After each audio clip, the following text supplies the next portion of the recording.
This podcast encourages and empowers you to create your own unique real story, develop your own unique real statement, and discover your own unique real self. The power is yours. Good morning, James Mulvany. How are you doing on this wonderful, beautiful day? Yeah, I'm very, very good. Very busy today, but it's a good day. Being busy is good, you know. Well, I'm not too sure about that. You know, I'm the new guy that's not attempting to wear busy as a badge. How does that sound to you? Yeah, that's one way of looking at it. We're actually due to launch a product on Monday, so everyone's kind of running around doing last-minute things today. But it's good. It's quite a good buzz in the office. Okay, all right. So let's tell me where you are first in the world exactly. So. Yeah, I'm based in Manchester in England or Great Britain. Obviously, a lot of people have heard of Manchester because of the football. Yes. So, yeah, it's a good place to be. Yeah. Dwight York, you're familiar with him, right? Yeah, I've heard of him. Okay, yeah. So he's from Trinidad and Tobago and played football across over there. Yeah, he's like, it's the reason I loved Manchester United. Do you support Manchester United? I don't really follow soccer that much. Most people who live in Manchester or from Manchester support the other team, which is Manchester City. But, you know, I like them both. Well, it's good that there's so much, you know, it brings cultures to the city and brings lots of people through the city, which is always a good thing, you know. Yeah, I mean, it's creativity. It then goes to reach and then it inspires, doesn't it? Absolutely. Well, do tell me, which of your talents is responsible for us connecting at this specific time in history? I just think it's because I have businesses in the podcasting and online broadcasting space. Obviously, you're a passionate podcaster and you're doing an incredible thing by speaking to so many people. I don't know how you find the time, but I think that's probably how we got in touch. Definitely. So who did you learn the skills or let's say the gift of the gab from? That's a good question. Well, I kind of was very lucky because when I was about 16, 17 years old, I was looking to go into radio broadcasting as a DJ, as a presenter. And I didn't end up doing that. I followed a career in servicing the industry, but more in a kind of technology kind of capacity. So, but I think what it did learn me to do is kind of talk and communicate really well with people. So that's kind of how I learned about broadcasting and also kind of developed a big passion for it. Now, you're a quick talker, right? So yeah, and I love that, which means you're a quick thinker, yeah? So most of the time, not always.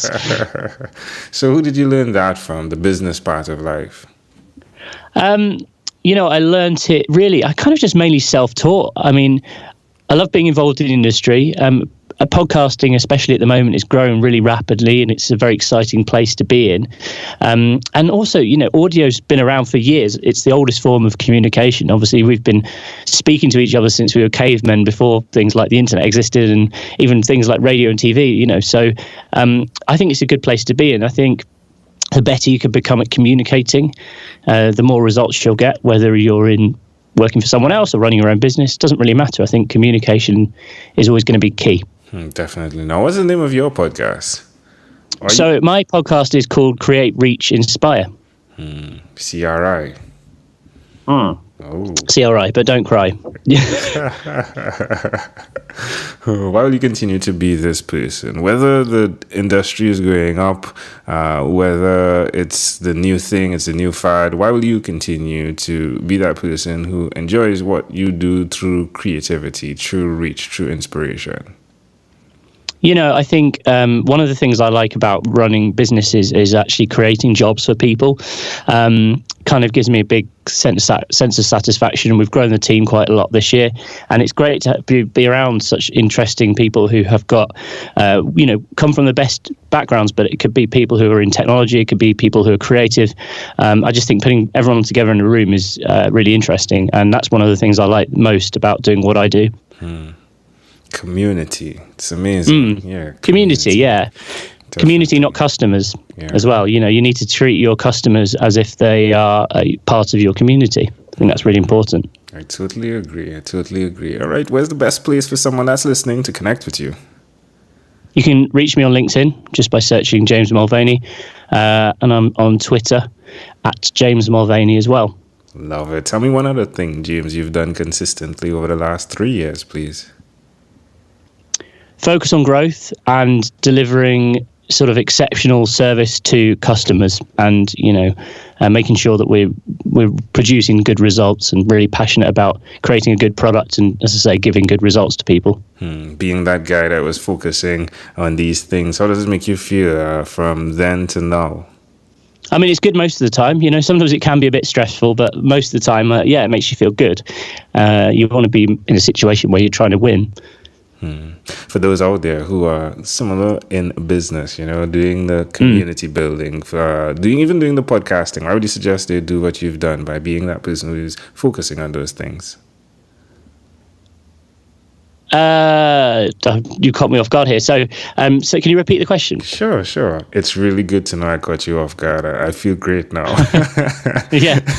Yeah. Why would you suggest to someone that's listening that is building a community, or that is just doing business through podcasting? Why would you suggest they focus on those numbers? Yeah, the numbers, what's necessary, the sales, if you would, the administration, the leadership, the operation, the marketing side of business. I think whatever you're doing, it's important that you persist. So there's too many people who will say, for example, start a podcast, they'll do one episode and then they'll give up because it doesn't get 1 million people listening to it straight away. So I think whatever you do, in order to get numbers, quite often you have to stick at it for a long time before you'll start seeing things start to pay off. Love it. Yeah, you did well there. You came back. Yeah, exactly. Amazing audience. You're hearing it live again from James Mulvany. You can definitely connect with him. I did on LinkedIn, and he's very active there. Again, you can check him out with his podcast, Create, Reach, Inspire. James, let's switch gears for a moment. Let me invite you now into my time machine that is surrounded with beautiful, warm, blue Caribbean water. I can imagine it's very tempting already. James, what is your earliest childhood memory? So I think my earliest childhood memory is being at my grandparents' house with my granddad, who passed away not long after this memory, actually. So I don't really have much memory of him, but I have this one memory that always sticks in my head. And I think I would have been maybe 2 or 3 years old at the time. Why do you think this memory is so clear? I have quite a good memory generally. I can remember most of my life, but I think obviously it's just probably someone who wasn't there for very long after I was born. But it's just I have a very clear memory of it still. How do you see that memory connecting to who you are today? I remember being stood in front of everyone in the living room and kind of performing. So I think that perhaps has led to kind of like maybe who I am today in terms of, I'll quite happily stand up and talk in front of people, which is always a good thing to have, a good skill. Totally agree. Can I offer an interpretation to the thought picture you created in my mind with that memory? Yes, go on. One of the values, well, there are 2 ways you get value. Unfortunately, there's the easy way and the hard way. The easy way is you just understand, hey, there's value, for example, in relationships. So you build relationships. The hard way is when you don't see the value until it's gone.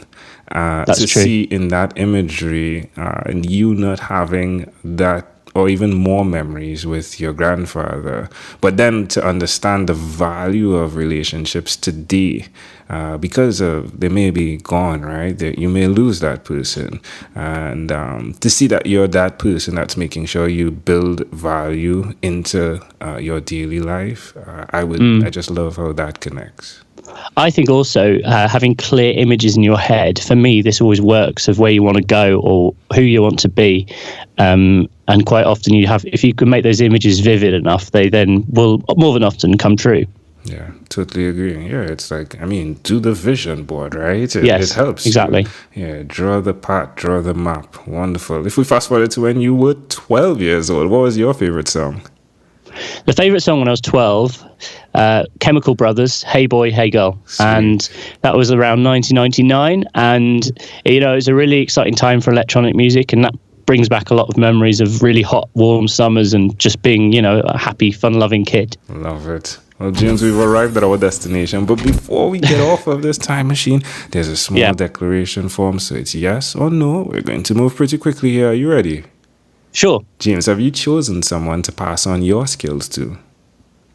Many people. Are you married? No. Do you have children? No. Do you believe in God? I was brought up Catholic and I have respect for the religion, but I consider myself atheist. Do you have an inner circle of friends? Yes, very close. Do you watch TV for more than 3 hours a day?